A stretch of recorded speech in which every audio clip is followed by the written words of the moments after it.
हाय दोस्तों, आज हम आप लोगों को ठंडे पानी से की जाने वाली थेरेपीज़ के बारे में बताएंगे। इससे पिछली वीडियो में हमने आपको गर्म पानी से की जाने वाली थेरेपीज़ को डिटेल में डिस्क्राइब किया था। आज हम आप लोगों को ठंडे पानी यानी हाइपोथर्मिया से संबंधित विधियों के बारे में बताएंगे। दोस्तों, अगर आपने हमारा चैनल अभी तक लाइक और सब्सक्राइब नहीं किया है तो प्लीज़ दोस्तों इसे लाइक और सब्सक्राइब ज़रूर कर लें, जिससे आप अगली वीडियो तक हमसे जुड़े रहें। तो चलिए दोस्तों, हम बात करते हैं हाइपोथर्मिया की। इसमें ठंडे जल और बर्फ़ दोनों का प्रयोग होता है। जिस विधि में बर्फ़ का प्रयोग होता है उसे क्रायोथेरेपी कहते हैं, और ठंडे जल से की जाने वाली विधियाँ निम्नलिखित होती हैं। उनसे निम्नलिखित विधियों को ठंडे जल से करते हैं, जैसे ice massage, cold immersion bath, ice pack यानी जल पैक और रेफ्रिजरेंट पैक भी कहते हैं, कोल्ड कंप्रेशन, नेक्स्ट है cold towel, next cold spray, cryokinetic, cryo stretch, cryo जल, ice bath, chemicals pack, cryo sauna, cryo chamber, भंवर स्नान, विलय स्नान, हाइड्रोकोलेटल पैक। अब हम बात करते हैं ठंडी चिकित्सा, यानी इस चिकित्सा को क्रायोथेरेपी भी कहते हैं, यानी बर्फ़ से की जाने वाली थेरेपीज़ है ये। एथलेटिक इवेंट में लगने वाली चोट को इस चिकित्सा के माध्यम से हम ठीक करते हैं। यह चिकित्सा एथलेटिक इवेंट्स में लगने वाली चोटों के लिए अधिक प्रभावशाली होती है। इस चिकित्सा के लिए 15 से 20 मिनट पर थोड़े थोड़े अंतराल पर किया जाता है। अब इसके प्रभाव के बारे में जान लेते हैं। मतलब हमारा यह है कि यह चिकित्सा किन किन चोटों पर प्रभाव ज़्यादा डालती है। सबसे पहले बात होती है स्प्रेन की। स्प्रेन यानी जब मोच लग जाती है और मसल पुल हो जाता है, मांसपेशियों में खिंचाव हो जाता है, मसल कंट्यूजन, मांसपेशी घुम्मड़, और मसल क्रैम्प यानी मांसपेशी ऐंठन, मसल स्पैज्म यानी अकड़न, जब मांसपेशियों में अकड़न होती है, एक्यूट यानी तीव्र और क्रोनिक इंजरी में इसका प्रभाव इन चोटों पर प्रभाव यानी क्रोनिक इंजरी और एक्यूट इंजरी, इन दोनों चोटों पर भी इसका प्रभाव ज़्यादा होता है।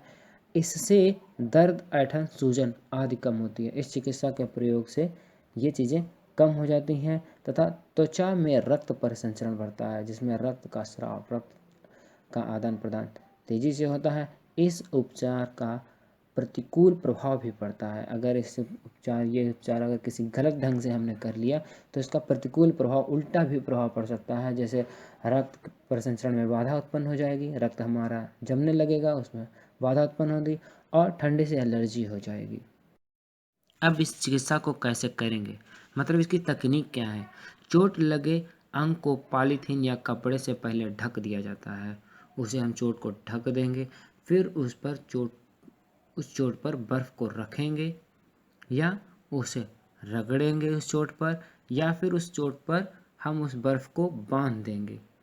इन 3 टाइप से हम इस चिकित्सा को कर सकते हैं।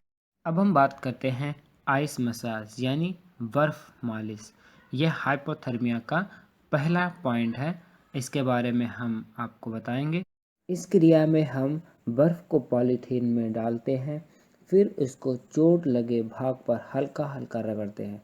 रगड़ने की दिशा सीधे सीधे होती है, यानी सीधे सीधे से एक ही मोशन में इसे हम रगड़ेंगे। यह क्रिया 5 से 10 मिनट तक की जाती है। इस क्रिया को कई बार दोहराया जाता है। 5 से 10 मिनट का समय 5 से 10 मिनट तक करते हैं और इसे कई बार कई स्टेप में 5 से 10 मिनट तक करते जाते हैं। चोट की प्रकृति के आधार पर जो है इस क्रिया को करते जाते हैं। इस क्रिया को करने से दर्द कम होता है और स्वेलिंग यानी सूजन कम होती है, सूजन कम होती जाती है इस क्रिया को करने से। इसका सेकंड पॉइंट है कोल्ड इमर्शन बाथ। इसका मतलब होता है ठंडे पानी में डुबाना। मतलब चोटग्रस्त भाग को ठंडे पानी में हम डुबाते हैं।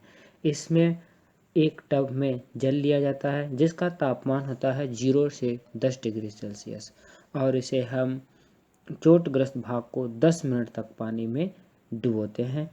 इस ठंडे पानी में अच्छे प्रभाव के लिए जल और बर्फ़ की मात्रा 50-50% होती है, जिससे हमारा जल का तापमान भी कंट्रोल में रहता है और जिससे जल्दी हमारा जल नॉर्मल पोजीशन में नहीं आ पाता है।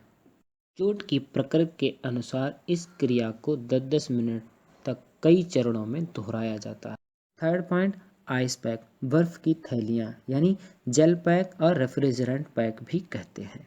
इसमें बर्फ़ के छोटे छोटे टुकड़ों को एक थैली में भर लेते हैं यानी प्लास्टिक बैग में हम भर लेते हैं। फिर इस थैलियों को बारी बारी से हम चोटग्रस्त भाग पर मालिश करते हैं।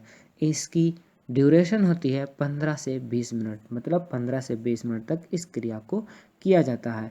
यह क्रिया दिन में कई बार दोहराई जाती है। और पॉइंट है कोल्ड कंप्रेशन। इसमें खिलाड़ियों के चोटग्रस्त भाग पर बर्फ के टुकड़ों को बैंडेज या पट्टी की सहायता से बांध दिया जाता है। फिफ्थ पॉइंट है कोल्ड टॉवल। इस विधि में कपड़े की टॉवल को गीला किया जाता है, फिर इसे फ्रीजर में रख कर जमा दिया जाता है। जब वह पूर्ण रूप से जम जाता है तब उस टॉवल को चोटग्रस्त खिलाड़ी के अंग पर लपेट दिया जाता है। नेक्स्ट पॉइंट है कोल्ड स्प्रे। इस विधि में ठंडे स्प्रे तैयार किए जाते हैं। इन्हें तैयार करने के लिए इथाइल क्लोराइड और मीथेन गैस का यूज़ होता है। चोट लगने के तुरंत बाद मांसपेशियों को एकदम से आराम देने के लिए या दर्द कम करने के लिए इन स्प्रे का यूज़ किया जाता है, जो कि वाष्पित होकर ऊष्मा प्रदान करते हैं। इन चिकित्सा का प्रयोग निम्न बातों पर निर्भर करता है: चोटग्रस्त भाग, चोट का प्रकार, चोट की प्रकृति, ठंडी या गर्म विधि से एलर्जी आदि। तो प्लीज़ दोस्तों, मेरे इस चैनल को लाइक और सब्सक्राइब ज़रूर करें और शेयर करना ना भूलें, जिससे हमारी ये वीडियो उन लोगों तक पहुँचे जिसे इसकी ज़रूरत है। जय हिंद।